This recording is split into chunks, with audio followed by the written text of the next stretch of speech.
Olá, boa tarde a todos, a paz de Cristo. Meu nome é Kennedy, Ayrton.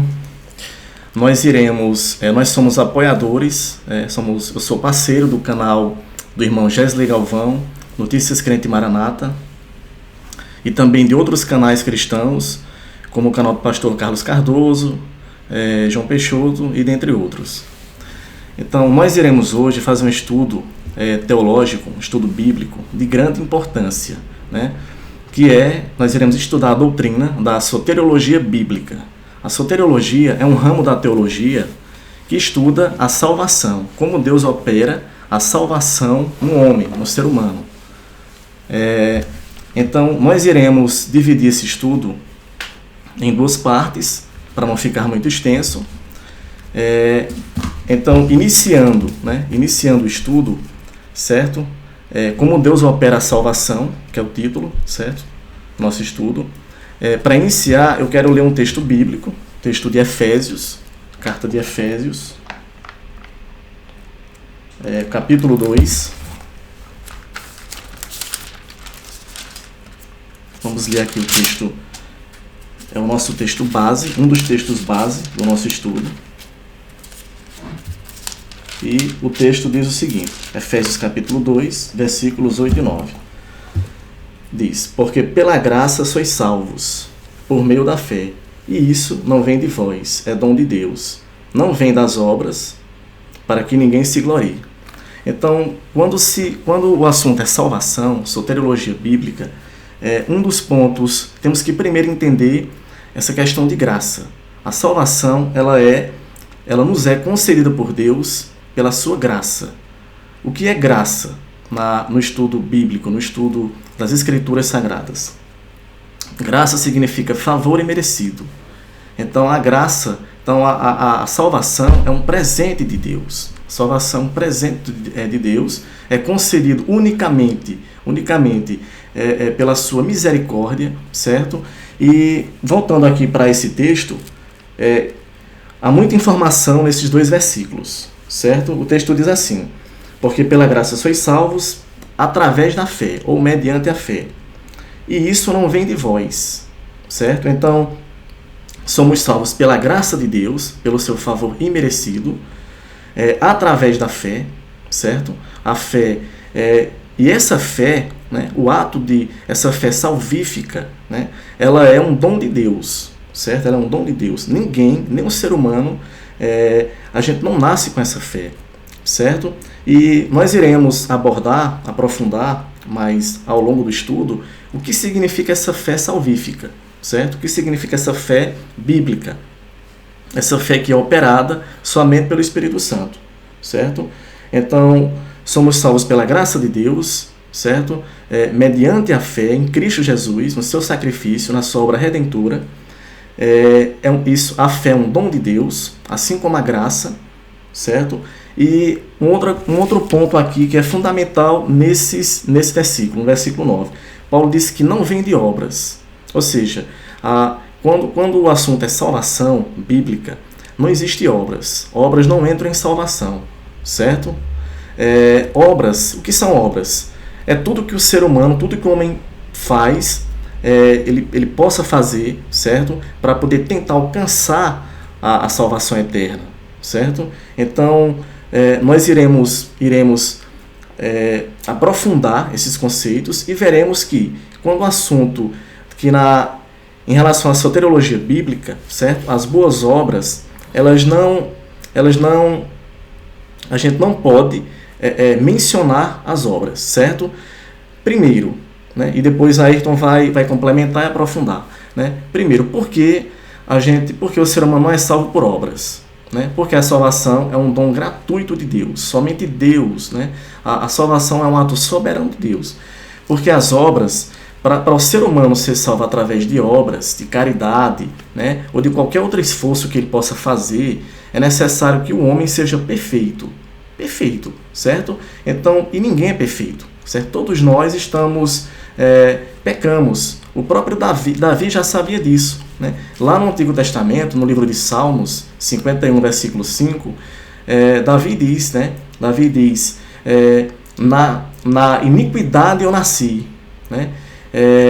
no pecado me concebeu minha mãe. Então, Davi, ele já tinha esse entendimento, né? Que todo cristão, qualquer pessoa, tem que ter esse entendimento de que todos nós somos pecadores, somos falhos, né? Devido ao pecado original, pecado adâmico, que nós já nascemos com o nosso DNA infectado pelo pecado, entendeu? Como o próprio Davi diz, né? A gente já foi concebido no pecado. Então assim, e a santidade de Deus, né? Como a gente, enfim, como o assunto é soteriologia, é salvação, nós temos que entender que a santidade de Deus, né? Deus, ele é tão santo, ele é tão perfeito, que o menor pecado possível, né? O pecado mais insignificante que a gente ache, né? Que é algo irrisório, insignificante, para Deus é o suficiente para ele nos lançar no inferno, certo?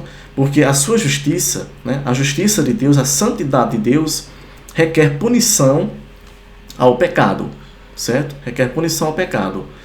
Lá em Romanos, capítulo 6, versículo 23, o apóstolo Paulo diz, né? O salário pago pelo pecado é a morte, mas o dom gratuito de Deus é a vida eterna através de Cristo Jesus.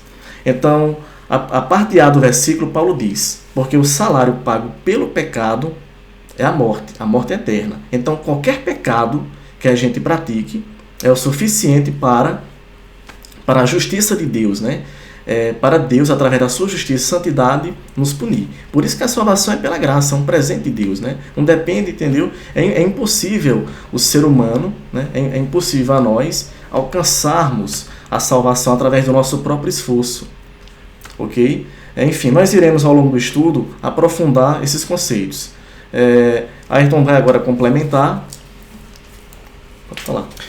Muito bem. Saudação aos amados irmãos que nos acompanham, aos queridos colegas que porventura estejam, que não são ainda crentes ou acompanham o Evangelho com alguma proximidade. Obrigado por você estar nos ouvindo, aprendendo um pouco sobre esse tópico importante que a Bíblia Sagrada permeia, que é a salvação. O próprio nome de Cristo Jesus significa Deus salva, né? Jesus, Cristo significa Messias, mas Jesus significa que Deus salva. Então, se Deus salva, de fato, o ser humano estava perdido em seus delitos e pecados, como diz lá o texto de Efésios, não é isso? E ele carece de uma restauração, né? E essa restauração, esse ato, é o que nós abordamos aqui como salvação, né? E ela tem todo um processo. Ela acontece primeiramente na eternidade com Deus e se desenrola no decorrer da história, né? Atingindo aos seres humanos, aqueles a quem Deus porventura em Cristo separou para derramar o seu bendito Espírito Santo, que é um dos elementos, né, que nós vamos abordar também a respeito de como Deus opera a salvação. A gente vai falar aqui, permear, que Deus opera a salvação através do agir do Espírito Santo no cristão, né? Deus opera a salvação através também da pregação do Evangelho do Reino. Então, isso será comentado, né? Deus opera a salvação fazendo com que o ser humano persevere na fé no seu Filho Jesus Cristo. Não é isso? Então, são tópicos importantes que a Bíblia Sagrada traz luz sobre eles, e a gente, de maneira respeitosa, reverente, porque sempre falar das coisas de Deus exige que a gente fale de maneira temerária, sabendo que a gente tem uma alegria, né? É um privilégio. Alegria porque transmite algo bom, que é a salvação. É um privilégio porque são pessoas que foram escolhidas por Deus para falar do Evangelho, né? Deus separou pessoas para falar do Evangelho. Não necessariamente a gente, no sentido de profissão, a gente tem outras profissões seculares, muitos de nós, mas Deus mesmo assim ainda nos privilegia com a alegria de falar do plano de salvação dele para o ser humano. Somos embaixadores de Cristo, né? Isso, né? Em termos de pregação, todo cristão ele precisa exercer esse dom. Talvez eu não seja, no âmbito da Igreja de Cristo, eu não seja um escritor, eu não seja alguém que ministra o louvor, alguém que ministra a palavra de Deus, ou que tem algum outro dom de cuidar, de caridade, mas minimamente, em algum aspecto, você tem que levar a mensagem do Evangelho, de que o homem estava morto em seus delitos e pecados, e que em Cristo há a redenção para esse problema, né, do ser humano. Ok? Então, em linhas gerais, nós vamos abordar estes aspectos, né, que tem que ver com a soteriologia bíblica. Muito bem. Perfeito. Então, dando continuidade, vamos voltar para aquele texto de Efésios, né, quando Paulo diz, né, Efésios 2, 8 e 9, quando o apóstolo Paulo diz: porque pela graça sois salvos por meio da fé. Isso não vem de vós, é dom de Deus, e não vem através de obras. Paulo diz, né, nesse texto aqui, certo? O texto é bem claro. Paulo diz que para sermos salvos, só basta crer em Jesus Cristo. Só basta crer, né? A fé, como eu já expliquei, na salvação, né, na soteriologia bíblica, na maneira, né, como Deus opera a sua salvação, não entra obras, certo? A gente descarta qualquer tipo de obra humana, porque Deus, a salvação, é um ato soberano de Deus, certo?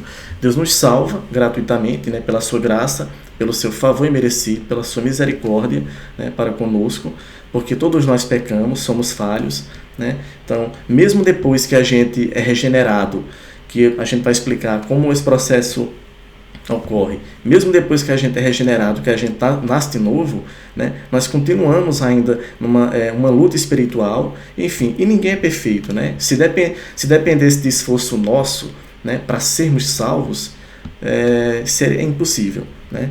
Então, vamos aqui ver em Romanos 3:28, que é outro texto também em paralelo, né, que mostra que a salvação ela acontece pela graça, né, e através da fé, ou seja, só basta crer em Jesus Cristo, só basta colocar toda a nossa confiança em Cristo para sermos salvos, certo? Porque todo o trabalho Jesus já fez por nós. Jesus veio a esse mundo, né, como homem, né? Jesus ele encarnou como homem, Jesus foi perfeito, ele cumpriu toda a lei, né? Jesus morreu por nós na cruz do Calvário, como sacrifício expiatório pelos nossos pecados, e Jesus ressuscitou ao terceiro dia, né? E depois de 40 dias, ensinando aos apóstolos, Cristo ascendeu aos céus, né? E sentou-se à destra do Pai, certo? E recebeu todo o poder. Então Jesus Cristo já fez todo o trabalho da salvação. Só cabe a gente, só cabe a nós crermos, né? Acreditar, colocar toda a nossa confiança em Cristo para recebermos a vida eterna, né? Só que tem um problema, como aqui no capítulo 2 de Efésios, né, no mesmo capítulo, no versículo 1, Paulo diz: e vos vivificou, né, Deus, né, nos vivificou, estando vós mortos em ofensas e pecados, em que noutro tempo, ou seja, antigamente, né, outrora, andaste segundo o curso deste mundo, segundo o príncipe das potestades do ar, do espírito que agora opera nos filhos da desobediência, entre os quais todos nós também antes andávamos nos desejos da nossa carne, fazendo a vontade da carne e dos pensamentos, e éramos por natureza, ou seja, devido ao pecado original, que nós já nascemos, né, com esse pecado, certo? E éramos por natureza, filhos da ira, do castigo, como os outros também, entendeu? Então o próprio Paulo também se inclui nessa situação. Aí no versículo 4, Paulo diz: mas Deus, que é riquíssimo em misericórdia, pelo seu muito amor com que nos amou, né? A gente pode ver que a ênfase todinha é na graça de Deus, é na misericórdia de Deus, né? E no versículo 5, estando nós ainda mortos em nossas ofensas, mortos espiritualmente, nos vivificou juntamente com Cristo, pela graça sois salvos. Então, no versículo 1, né, Paulo diz que todos nós, todo ser humano, ele vem a esse mundo, ele nasce morto espiritualmente, em seus delitos e pecados, certo? O próprio Paulo se inclui nessa situação, né? O grande apóstolo Paulo que escreveu, né, boa parte das cartas do Novo Testamento. Então, Paulo diz, e éramos por natureza, entendeu? Destinados à ira, como os outros também, certo? Então todos nós nascemos mortos espiritualmente. Davi, né, aquele texto que eu falei no início, na introdução, Salmo 51, versículo 5, Davi diz, né, em iniquidade eu nasci, na iniquidade, né, em pecado me concebeu minha mãe, né? Romanos 5,12 diz, né, que através de um pecado de um único homem, né, através de um pecado entrou, né, a perdição no mundo. Então o pecado adâmico, toda a raça humana descende de Adão e Eva. Então todos nós nascemos. Então assim, isso é muito importante quando o assunto é salvação, a gente primeiro entender a natureza humana, né? Porque muitas pessoas, né, Ayrton, dizem, mas eu não roubo, eu não mato, eu não adultero, né? Não prostituo. E essas pessoas acham que só por fazerem isso, elas acham que os outros pecados, né, pecados simples, como por exemplo, um pensamento impuro, né, um palavrão que você um dia chama, você um dia amanhece mal-humorado, né, e você murmura. Então as pessoas acham que esses pecados, para Deus, né, não são pecados. Elas acham que pecado são só aqueles erros crassos, né? Você roubar, matar, se prostituir, entendeu? Então assim, essas pessoas ainda não entenderam, entendeu? Quem pensa assim, quem tem esse pensamento, ainda não entendeu como a natureza humana, a nossa natureza, ela é corrupta, certo? Ela é corrupta. Então, para Deus, como diz o texto de Romanos 6:23, né? O salário pago pelo pecado é a morte. Lá fala, enfim, o salário pago pelo pecado, qualquer pecado que você praticar, e todo mundo peca, né? A diferença é que nós cristãos, que já fomos regenerados, salvos, né, pela graça de Deus, pela graça abundante de Cristo, a gente não faz do pecado uma prática, né? A gente não faz o pecado uma prática, certo? Ou seja, o pecado na vida do cristão é um fato isolado, né? É um pecado involuntário pela nossa natureza humana, entendeu? Mas o menor pecado possível que você acha que é insignificante, para Deus é o suficiente, entendeu? Por isso que Paulo diz, né? O salário pago pelo pecado é a morte, mas o dom gratuito de Deus, é a vida eterna em Cristo Jesus. Então, assim, pessoal, esse é um assunto muito sério, né? Esse assunto de soteriologia bíblica deveria ser ensinado frequentemente nas igrejas, né? Frequentemente em qualquer ambiente, em canais no YouTube, né? A internet hoje é uma plataforma maravilhosa de você propagar o evangelho, porque milhões de pessoas têm acesso à internet no Brasil e no mundo, né? Bilhões de pessoas.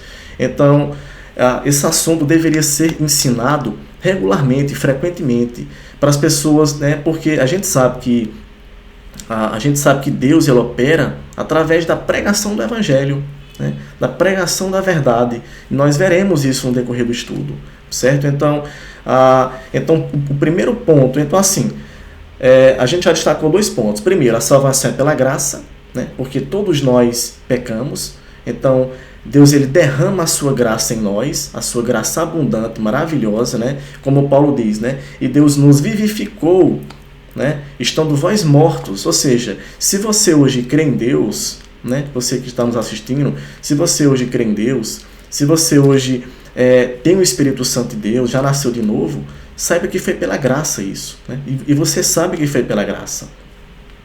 E algumas pessoas que estão assistindo, certo? Entenda isso, né?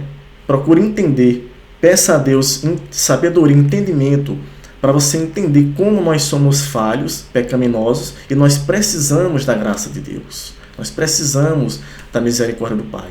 Caso contrário, ninguém poderá receber, entendeu? A vida eterna, certo? Então, no versículo 5, né, Paulo diz, né, estando nós mortos em nossas ofensas, nos vivificou juntamente com Cristo, né? Pela graça sois salvos. Então é isso, né? Ayrton vai agora falar e para poder a gente dar continuidade.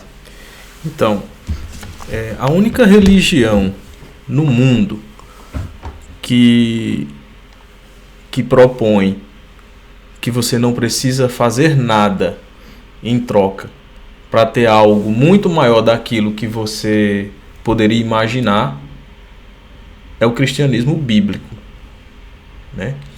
Se você olhar as demais religiões, perfeito, elas vão colocar uma lista enorme de fazeres e afazeres. Sim, sim, sim, fazer isso. Não, não, não, deixar de fazer aquilo, para que você consiga chegar na divindade, né?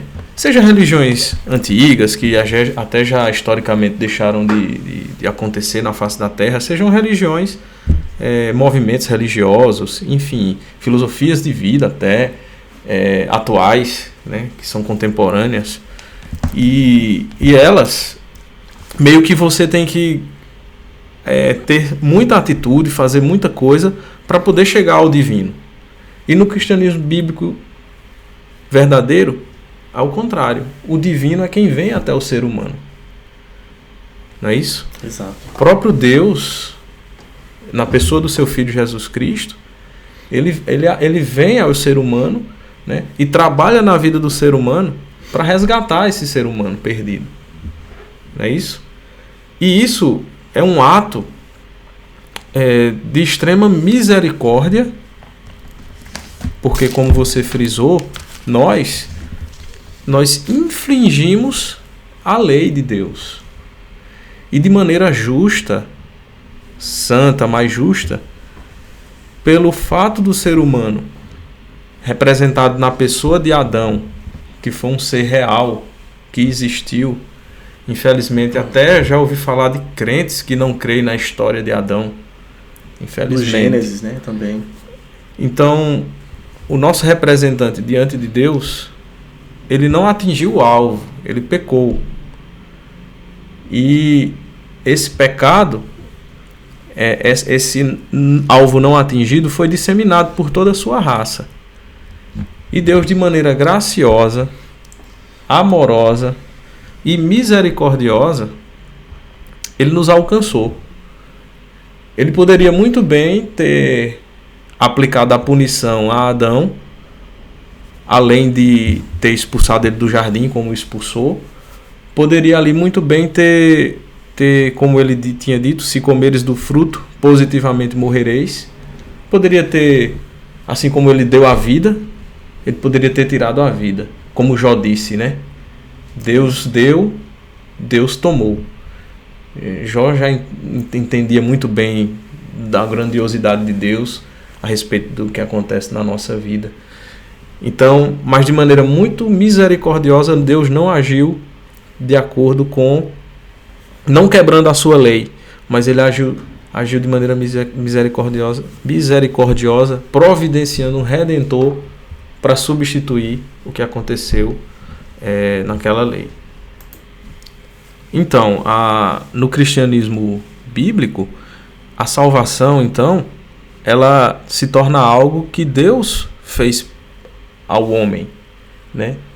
Agindo com misericórdia, né? E enviando Jesus Cristo, seu Filho, né? Como substituto legal, tomando sobre si, na sua morte, a morte que o irmão mereceria, né? A morte eterna, né? Cristo toma sobre si e Deus assim ele aplica o resgate em troca de muitos, né? Através do sangue do Cordeiro. Então a salvação, ela de maneira bem profunda, Deus opera não por algo que nós fizemos, vamos deixar isso bem frisado, mas sim por algo que Deus já fez. Mas no tempo e no decorrer da história, né, essa salvação nos atinge, né? E uma vez que a salvação em Cristo ela nos atinge, ela exige algumas respostas do ser humano. Então há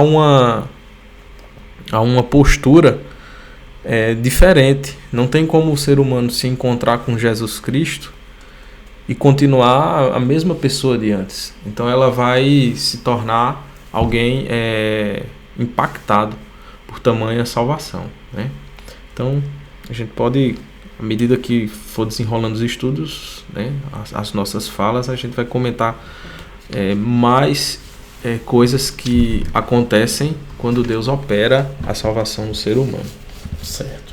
Então, tem um texto bem interessante, aquele texto famoso, né, que todos nós conhecemos, em João 3,16, né, que diz que Deus amou o mundo de tal maneira que enviou o seu Filho unigênito para que todo aquele que nele crê, né, colocar sua fé, não pereça, mas tenha a vida eterna.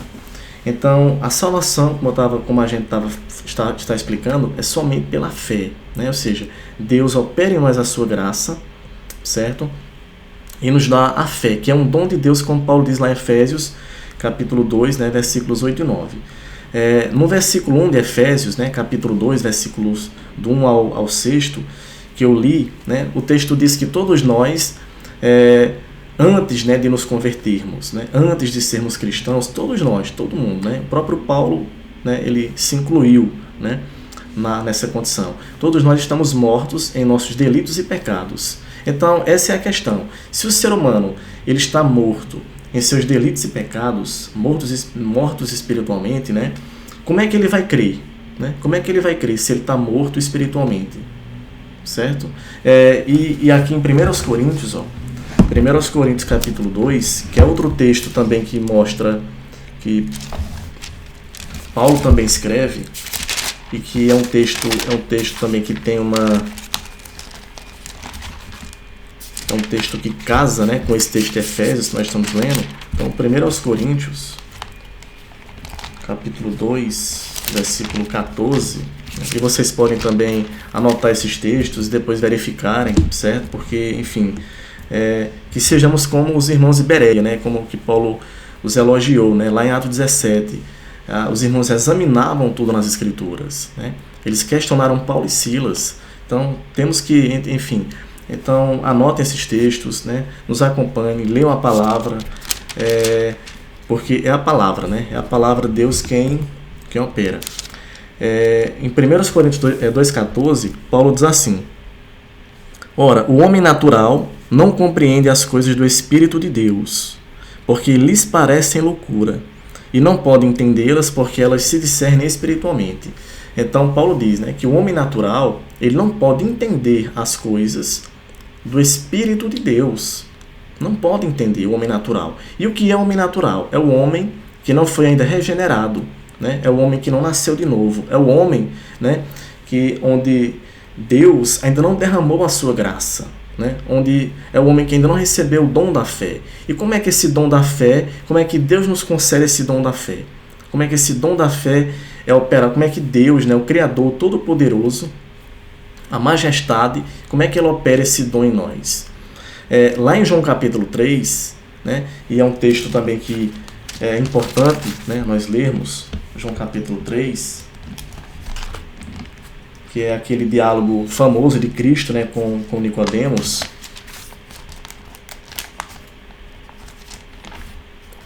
João capítulo 3, certo? Diz assim, né, a partir do versículo 1: E havia entre os fariseus um homem chamado Nicodemos, príncipe dos judeus. Este foi ter de noite com Jesus e disse-lhe: Rabi, bem sabemos que és mestre vindo de Deus, porque ninguém pode fazer estes sinais que tu fazes se Deus não for com ele. Jesus respondeu e disse-lhe: na verdade, te digo que aquele que não nascer de novo não pode ver o reino de Deus. Então, e aí no versículo 4, continuando, disse-lhe Nicodemos: como pode um homem nascer sendo velho? Se referindo a ele. Porventura pode tornar a entrar no ventre da sua mãe e nascer? E Jesus respondeu: na verdade te digo que aquele que não nascer da água e do Espírito, né, do Espírito Santo, não pode entrar no reino de Deus. Né? O que é nascido da carne é carne, o que é nascido do Espírito é Espírito.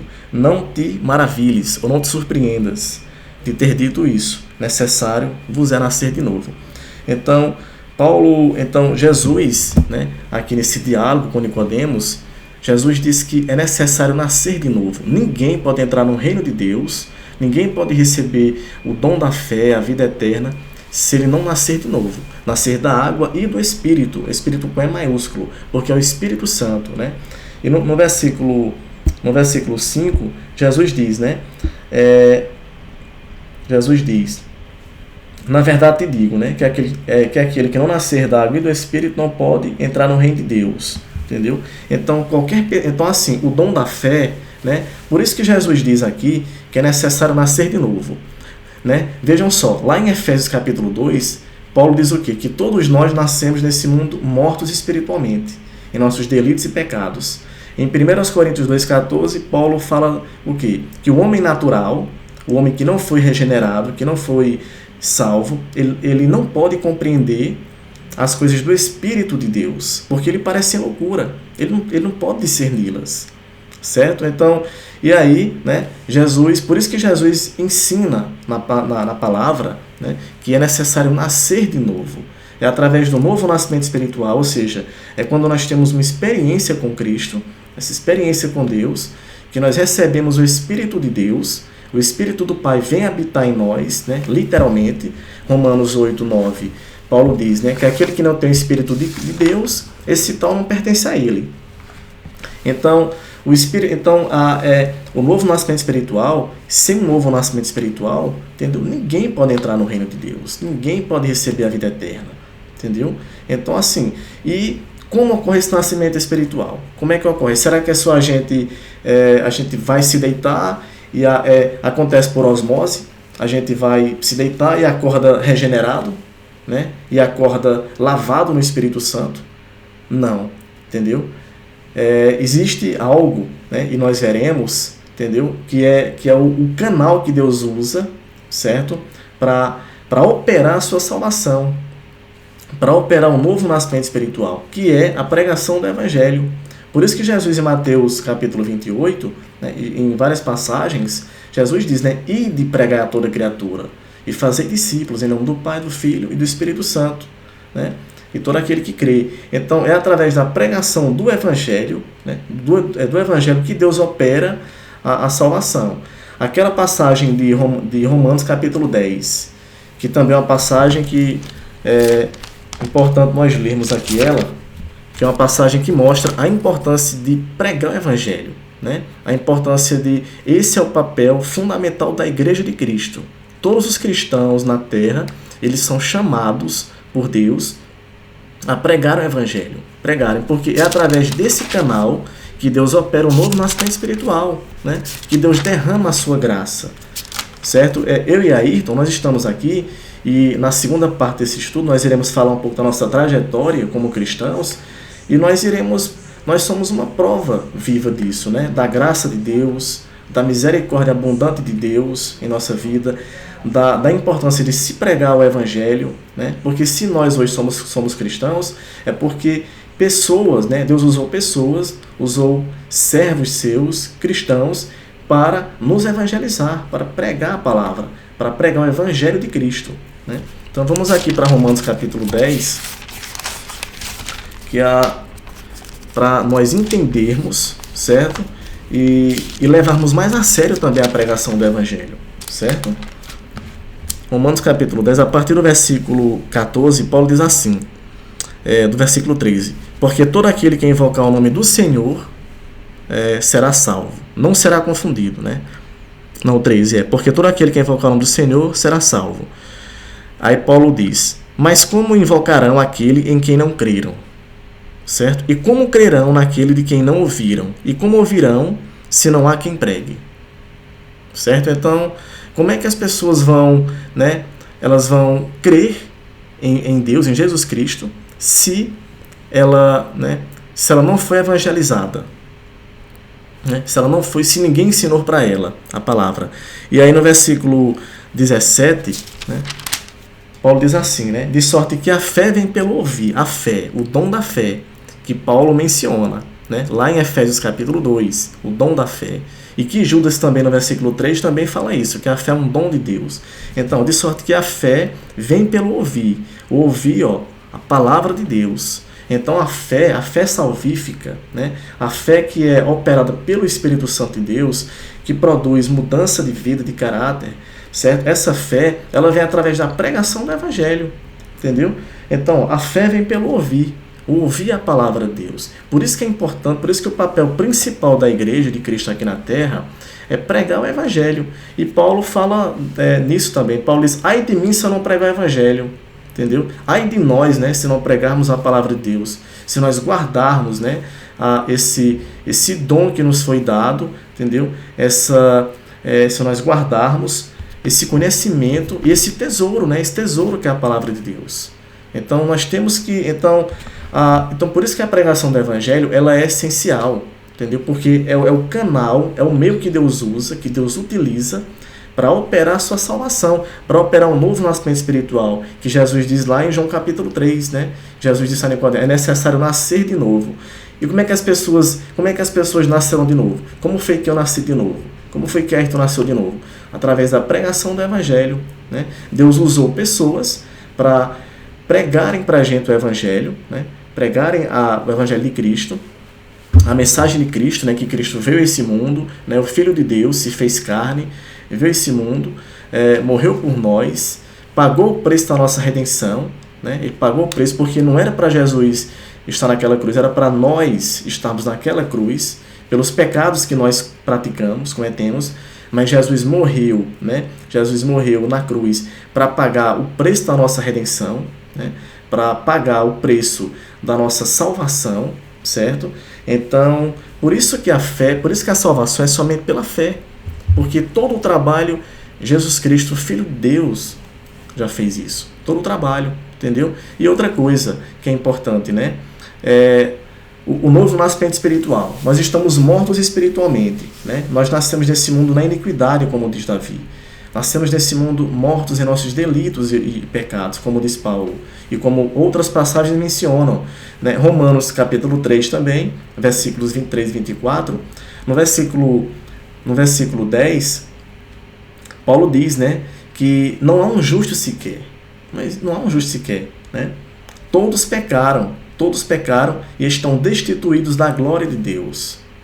Entendeu? Então, todos nós, pelo fato de pecarmos, né, e isso é qualquer pecado, o menor pecado possível, nós estamos apartados de Deus.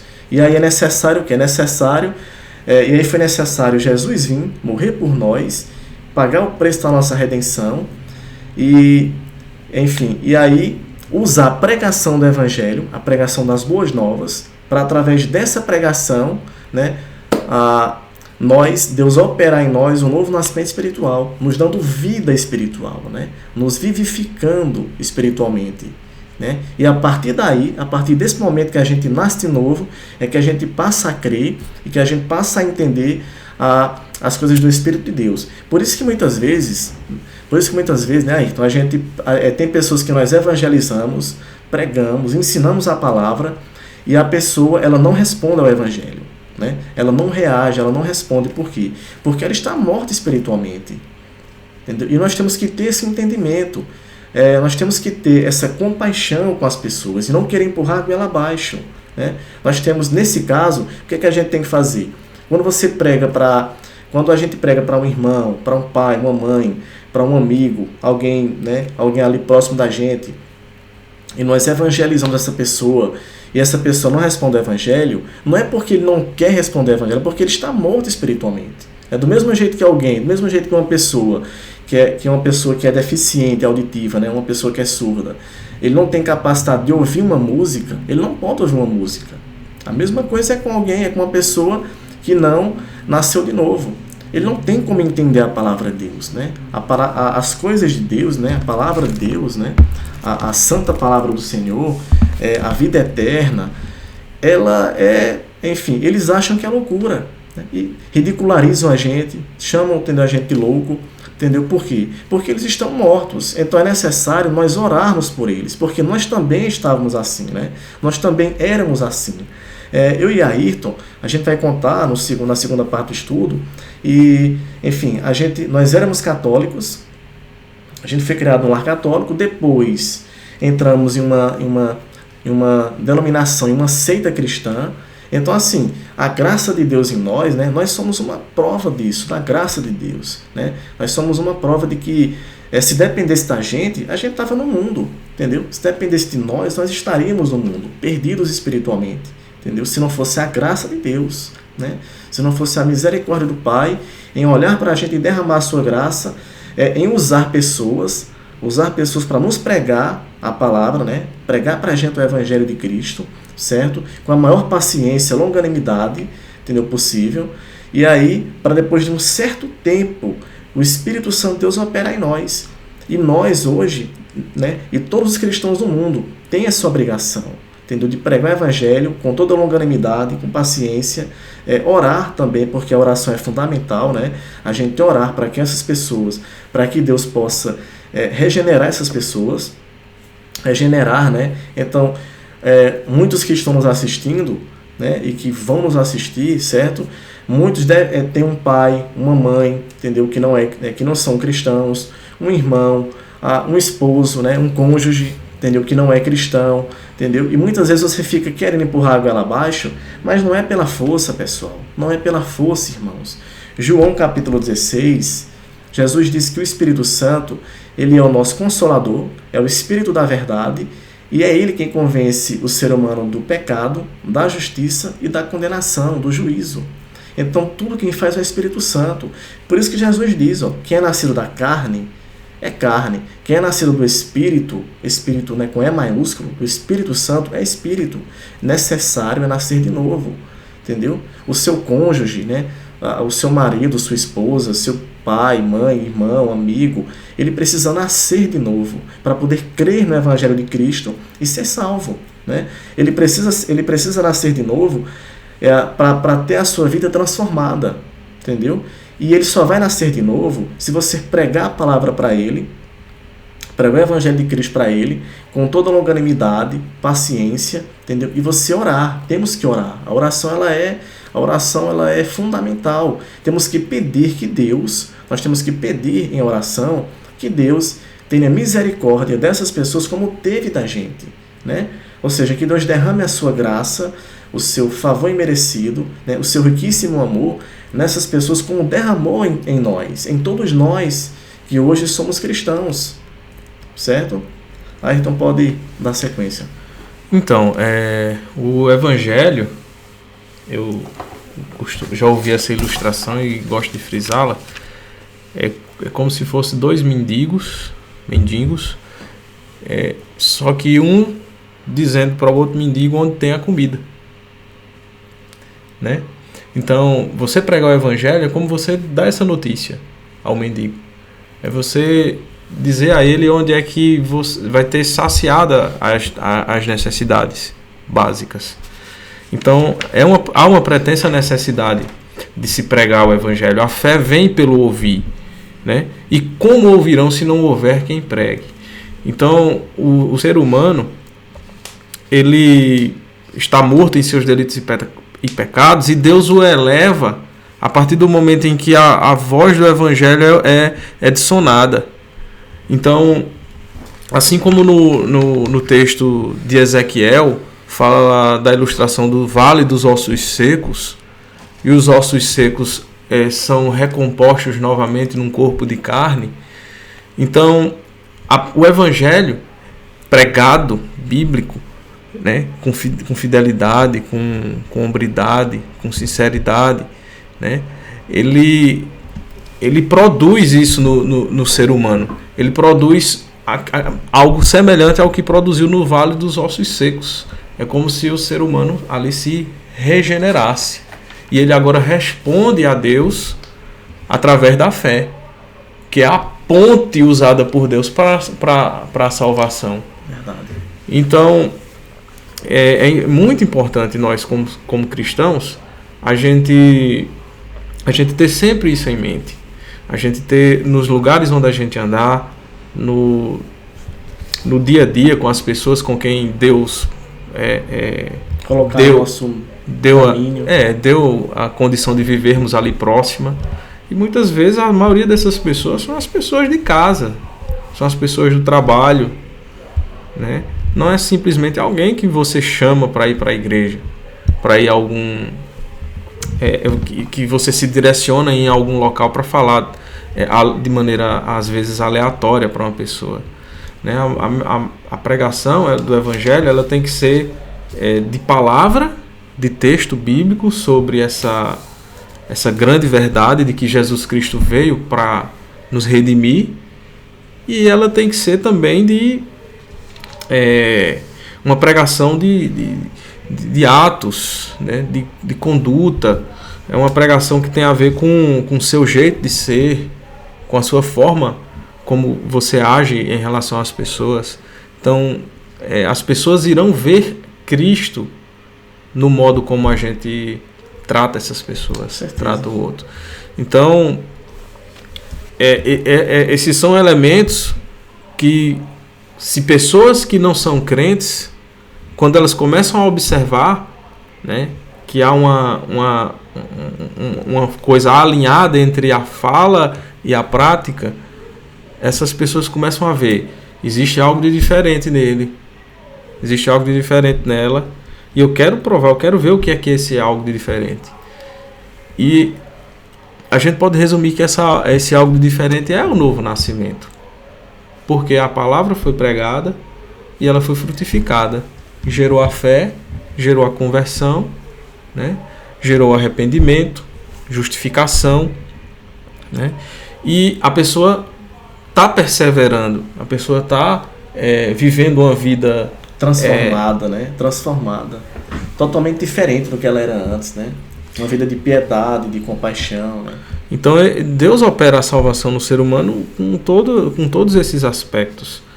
E existe o aspecto que não é tópico aqui, mas existe um aspecto escatológico futuro da salvação, que nós ainda estamos nesse corpo físico, material, mas que em breve Cristo, na sua volta, ele vai transformar os nossos corpos. Na sua volta, os irmãos que estiverem vivos na volta do Senhor terão seus corpos transformados. Sim. Os que já morreram em Cristo serão ressuscitados e serão com corpos gloriosos. Não é isso? Arrebatamento. E nessa condição, aí sim, a salvação ela será completa, né? Ó morte, onde está o teu aguilhão? Verdade. Né? 1 Coríntios 15.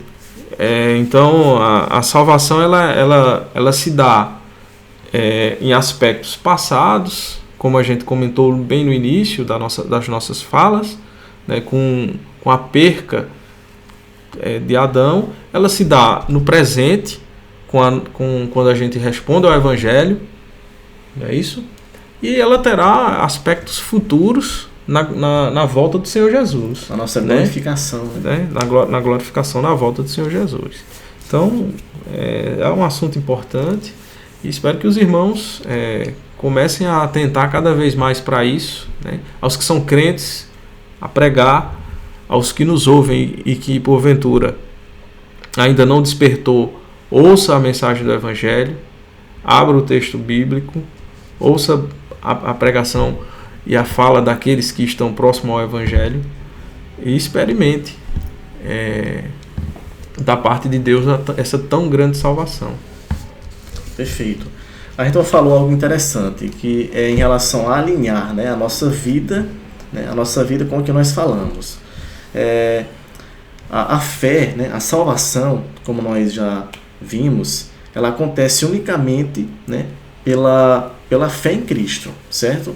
João 3,16, né, é para todo aquele que nele crê não pereça, mas tenha a vida eterna. João 5,24, Jesus diz, né? É todo aquele que me ouve, né, e crê naquele que me enviou, e crê em mim, tem a vida eterna. Ele já tem a vida eterna e não entrará mais em condenação, mas passou da morte para a vida. Então a fé, né? A fé, Efésios 2:8-9, pela graça sois salvos por meio da fé. Isso não vem de obras, né? Não vem de vós, é um dom de Deus. Então a fé é o meio, né? A salvação é somente pela fé em Cristo, certo? Como nós já vimos. Mas que fé é essa? Né? Então, esse é um ponto que a gente tem que entender, entendeu? E tentar esmiuçar, né, esse conceito de fé. Só basta a gente dizer da boca para fora que crê em Cristo, entendeu? Porque se for assim é fácil, né? Como o Ayrton falou, nós temos que ter uma vida alinhada. Ou seja, aquilo que nós falamos tem que andar ali, né? Tem que andar em harmonia, em consonância com a nossa vida. Ou seja, né, e a Bíblia e a palavra de Deus fala isso, né? 1 João diz que aquele que diz que está em Cristo deve andar como ele andou, na justiça, na verdade, certo? Segundo aos Coríntios 5,17, Paulo diz, né? Aquele que está em Cristo, que está em comunhão agora com Cristo, que já foi salvo, regenerado, que nasceu de novo, aquele que está em Cristo, nova criatura é. As coisas velhas já passaram, eis que tudo se fez novo. Então, veja só, as boas obras, elas não entram na salvação. As boas obras não podem nos salvar, né? Nós já vimos isso, porque nós somos falhos, né? Nós já nascemos na iniquidade, como diz, né? Como diz Davi lá em Salmos 51, né? Romanos 5,12 e N passagens, né, mostram isso, corroboram isso. Então, assim, as boas obras, elas não nos salvam, mas elas servem para testificar, né, para comprovar que a nossa fé é verdadeira. Ou seja, a fé verdadeira, né, a fé genuína, que é a fé salvífica, como ensina a teologia, né, a fé que é operada somente pelo Espírito Santo, essa fé, ela produz uma mudança de vida, uma mudança de caráter. Por isso que Paulo diz, em 2 Coríntios 5,17, aquele que está em Cristo, nova criatura é. Ele tem que, ou seja, a transformação, a fé verdadeira, ela requer, de forma absoluta, uma transformação de vida, uma mudança de vida. E Jesus também fala isso em João capítulo 3, né? O novo nascimento espiritual. Quem é nascido da carne é carne, quem é nascido do Espírito é Espírito. Romanos capítulo 8, versículo 1, Romanos 8:1, Paulo diz, né? Paulo diz que nenhuma condenação há para aqueles que estão em Jesus Cristo, porque eles não andam mais segundo a carne, segundo a sua natureza humana, mas segundo o Espírito de Deus, entendeu? Então, e mais adiante Paulo diz, né? E todo aquele que tem o Espírito de Deus, entendeu? Ele já morreu, né? Ele já crucificou a sua carne, a sua natureza humana, os seus desejos, a sua, entendeu? Projetos terrenos e tudo mais. Então, a fé genuína, a fé bíblica, e isso é importante, né? Como é que eu posso saber que a minha fé ela é bíblica? Que a minha fé foi de fato operada por Deus, pelo Espírito Santo. Como é que eu posso saber se eu nasci de novo? Através dos seus frutos, através da sua transformação de vida, né? Como a Ayrton falou, é impossível você ter um encontro com Deus, você ter a experiência do novo nascimento espiritual e você não ter uma vida transformada. É impossível. Você tem que ter uma vida transformada, entendeu? Claro que a gente não está falando de ser perfeito, porque ninguém é perfeito, né? E 1 João, na primeira carta de João, João diz isso no capítulo 1. João diz, se dissermos que não temos pecado contra Deus, estamos mentindo. Mas se pecarmos e confessarmos os nossos pecados, Deus é misericordioso, né, e nos perdoará. E nós temos um advogado que é Cristo. Certo? Então, pessoal, nós assim, quando a gente nasce de novo, quando você obtém o dom da fé salvífica, que é operado somente por Deus, não é que você vai ter uma vida de perfeição, que você não vai pecar, que você não vai errar, não. Nós ainda estamos sujeitos à nossa natureza. Nós recebemos o Espírito Santo de Deus, né, no ato do novo nascimento, mas temos ainda a nossa natureza humana. A nossa natureza humana, carnal, né, a nossa natureza humana, ela não foi arrancada. Ela só vai ser né, ela só vai ser totalmente arrancada de nós, a nossa natureza humana, como Ayrton disse, na glorificação, quando Jesus voltar para levar a sua igreja, para ressuscitar os irmãos que morreram, né, que morreram fiéis, que morreram salvos, e junto arrebatar com aqueles que estiverem vivos. Então, nesse momento, sim, nós obteremos corpos perfeitos, obteremos corpos aí perfeitos, não estaremos mais sujeitos, né, a essa natureza humana falha nossa, certo? Mas enquanto estivermos aqui, existe uma luta. Porém, o cristão, né, nós temos, como Jesus diz, nós temos um ajudador. Nós temos o Espírito Santo, o Espírito da verdade, o Consolador, entendeu? Quando nós nascemos de novo espiritualmente, quando nós nascemos, o que acontece quando nascemos de novo? Nós recebemos o Espírito Santo de Deus e passamos a ser guiados pelo Espírito Santo de Deus. Olha só que privilégio nós temos. Que privilégio nós, seres humanos, né, falhos, pecaminosos, temos de receber o Espírito de Deus. O próprio Deus vem habitar em nós, né, através do seu infinito poder. E a partir daí, nós passamos o quê? A produzir frutos do Espírito, como Paulo diz lá em Efésios capítulo 5, né, versículo 22, que Paulo diz, né? Paulo diz que, Gálatas, né, capítulo 5, versículos 22 e 23, que Paulo diz que o fruto do Espírito são 9, paz, amor, alegria, benignidade, bondade, né, longanimidade, fé, brandura e domínio próprio. Entendeu? Então, assim, são 9 frutos que o Espírito Santo de Deus, né, produz no cristão, né, produz em nós, né, quando você nasce de novo. Então, assim, nós não estamos sozinhos nessa batalha, entendeu? Não estamos sozinhos nessa guerra espiritual. Nós temos o poder infinito de Deus habitando em nós, Deus habitando em nós. Temos Deus Pai, temos o Espírito Santo, temos Jesus, né, como nosso advogado, que está à destra de Deus, que intercede por nós. Entendeu? Então, assim, não precisamos temer esse caos que está acontecendo, essa pandemia, né? Não precisamos temer a grande tribulação que virá, né? E a gente não sabe, né? A gente sabe que os sinais estão todos aí da volta de Cristo e da grande tribulação. Então, não precisamos temer nada disso. Não precisamos temer a morte, certo? Então assim, para a gente finalizar, para não ficar muito grande o estudo, a evidência da salvação, pessoal, é essa. A evidência que alguém nasceu de novo é o quê? São os frutos. É uma vida transformada. Entendeu? É uma vida ali. É uma vida. Lá em Mateus capítulo 7, que é outro texto também bem interessante, né? Mateus 7, versículos do 15, a partir do 15, Mateus diz, né? Jesus diz que a árvore boa, ela produz o quê? Frutos bons. A árvore podre, ela produz fruto podre, certo? Então, e aí Jesus diz, pelos seus frutos o reconhecereis. Então, nós somos, assim, os frutos, ou seja, o que nós fazemos, né, o que nós fazemos para Deus, as boas obras, elas corroboram, elas servem para atestar que a gente já foi salvo.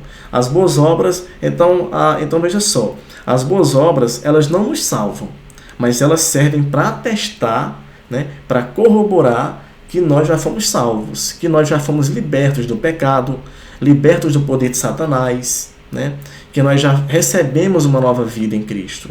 Então as boas obras servem para isso, entendeu? Para corroborar, é uma evidência, é uma prova. Por isso que Jesus diz, né, para você reconhecer um falso mestre, para você reconhecer, para a gente saber se a fé de alguém ela é genuína ou não, ou até mesmo para nós, né? Nós temos que nos preocupar com a nossa vida espiritual, né? Eu não posso, antes de a gente julgar o outro, eu tenho que olhar a minha vida. Então examine, né? Nós temos, e Paulo fala sobre isso, examinai-vos, né, a vossa fé, né? Examinai-vos para saber se vocês têm de fato o Espírito Santo. E quem tem o Espírito Santo, quem já nasceu de novo, ele vai produzir frutos do Espírito Santo, entendeu? Ele vai vencer as batalhas espirituais, ele vencerá o pecado porque ele foi liberto do pecado, certo? Então, essa é a evidência. E para terminar esse estudo, certo? Eu vou deixar que a Ayrton conclua aí. Então, nós somos salvos pela graça de Deus, mas essa salvação não foi de graça.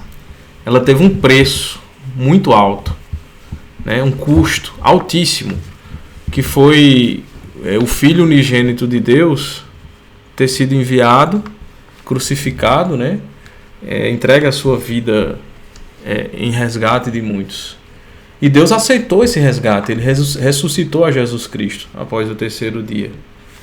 Não é isso? E após a ressurreição, Cristo deu uma incumbência aos seus discípulos, que era ide por todo o mundo, né? O termo grego ali fala indo, né? Um verbo que tem a ver com ato constante. Contínuo. Né? Isso. E pregar essa mensagem de que Deus agora voltou novamente a sua atenção para as pessoas através de Jesus Cristo. Então a gente recapitula que a salvação é pela graça de Deus, única e exclusivamente, né? Não é algo que o ser humano tenha que fazer para alcançá-la, mas a salvação foi alcançada. Deus foi buscar os seus filhos amados, né? As coisas que nós fazemos, elas não cooperam para que Deus nos salve e nem compele o coração de Deus a nos salvar. Por mais bem que as pessoas façam, tem pessoas que não são salvas, mas fazem coisas boas, sim.